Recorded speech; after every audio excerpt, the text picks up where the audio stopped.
Olá, como vai? Estamos aqui com o professor Virgílio Cacheta Reis para mais uma vez com a gente fazer análise de uma foto. A história da foto, então, traz hoje Juscelino Kubitschek com a Caravana da Integração Nacional, que foi formada por 130 veículos procedentes de diversos estados do Brasil para chegar em fevereiro de 1960 à nova capital, Brasília. Era formada somente por veículos nacionais. Foi pensada 4 anos antes de sua realização pelo Grupo Executivo da Indústria Automobilística, GEA, que era o órgão responsável pelos estímulos à produção nacional. Juscelino Kubitschek, então, ele entra numa das 25 romizetas que desfilaram pela esplanada dos ministérios. A romizeta foi resultado de uma parceria de uma indústria de Santa Bárbara do Oeste com uma indústria italiana, tudo capital privado, que passa a produzir então carro em 1956. Outros carros participaram da caravana, como Fuscas, Kombis, DKV, Vemag e Cinca. Mas outro aspecto que merece destaque é a estruturação do modal brasileiro de transportes, que passa a ser feito na dependência de rodovias. Tudo isso, então, nos ajuda a analisar o professor Virgílio. Professor, qual era a ideia de Juscelino Kubitschek ao entrar num carro, numa caravana que chega a Brasília? A ideia de otimismo, né, de uma nova capital, cuja construção havia sofrido muita resistência, principalmente por conta do Rio de Janeiro, né, dos custos, né, das denúncias nunca apuradas, né, de desvios. E Brasília traz consigo a expectativa do chamado nacional desenvolvimentismo, dentro da Guerra Fria, de que o Brasil finalmente poderia superar a pobreza, a desigualdade, o subdesenvolvimento, através da indústria, que havia sido o símbolo do desenvolvimento norte-americano, a indústria automobilística.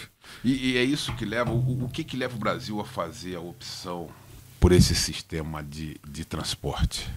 Há um entusiasmo de ter acesso a um combustível que na época era relativamente barato, o petróleo, farto, em consonância também com interesses norte-americanos, as empresas petrolíferas, né? Então, seria uma proposta de um desenvolvimento, de certa forma, já precedido pelo dos Estados Unidos e também da Europa, né?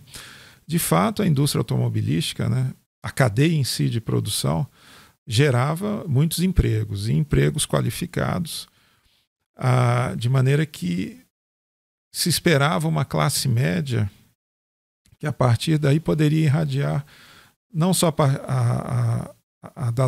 a partir de São Paulo, mas também depois de Minas Gerais, Rio de Janeiro, Rio Grande do Sul, né, enfim, né, de que a indústria automobilística seria uma das principais fontes de desenvolvimento da sociedade brasileira, desenvolvimento qualificado, né?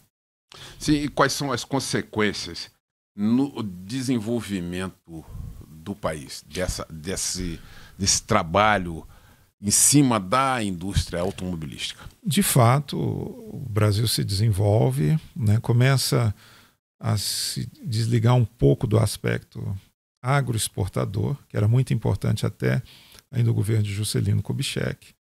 O Brasil, depois de alguns anos, passaria a ser, ainda que em escala modesta, um exportador também de produtos industrializados aqui para a América do Sul, para outras regiões do planeta. Mas há uma concentração de riqueza que talvez não fosse o pensamento do grupo do Juscelino Kubitschek e depois de outras presidências, né? Porque São Paulo vai concentrar, ainda na década de 70, uma tentativa pequena de descentralização, que é Minas Gerais, mas de qualquer forma ainda se fica no Sudeste, né? Mas os resultados são efetivos, inclusive anos depois na política, né? Porque São Paulo passa a ser o centro da indústria brasileira. Isso vai ter desdobramentos também na política, principalmente a partir da década de 80.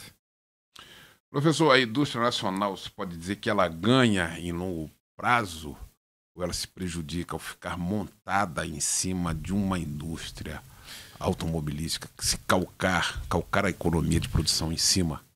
A riqueza gerada pela indústria automobilística deveria ter permitido o desenvolvimento de outros segmentos do transporte. Houve, por exemplo, o do transporte aéreo.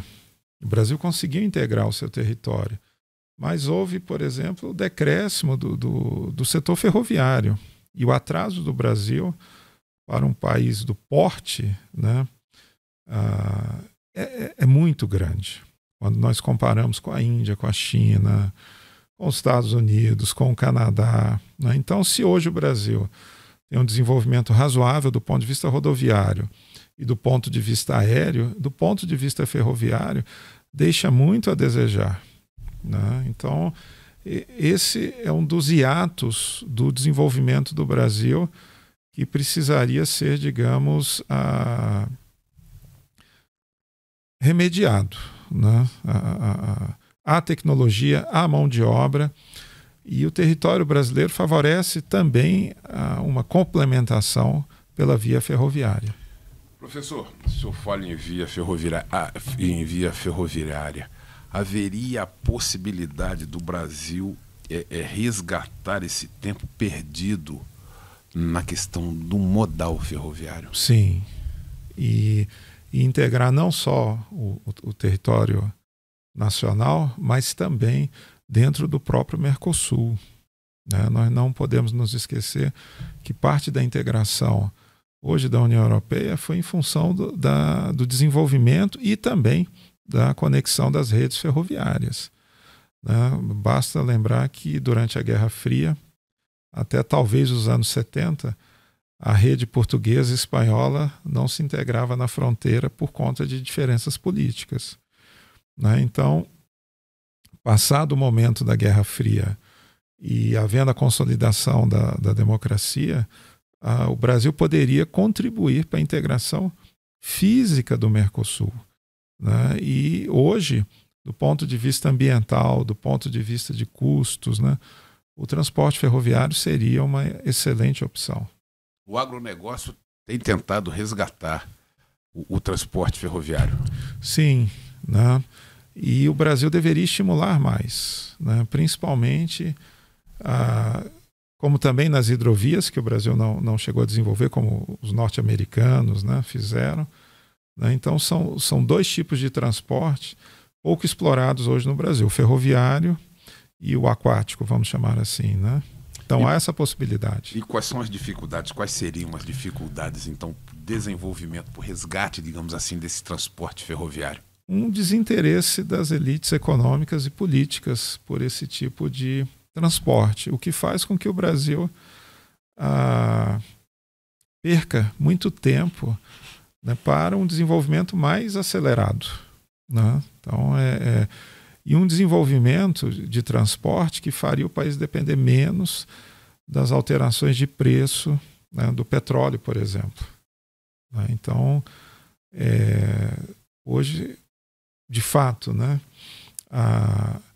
o grupo político que se posicionar a favor do transporte ferroviário, né, traria uma grande contribuição para o desenvolvimento econômico. Em uma outra oportunidade, vamos poder analisar uma foto de Juscelino Kubitschek, o presidente dos 50 anos em 5. Agradeço a presença do professor Virgílio Cacheta Reis. Obrigado. E aguardo você para o nosso próximo A História da Foto.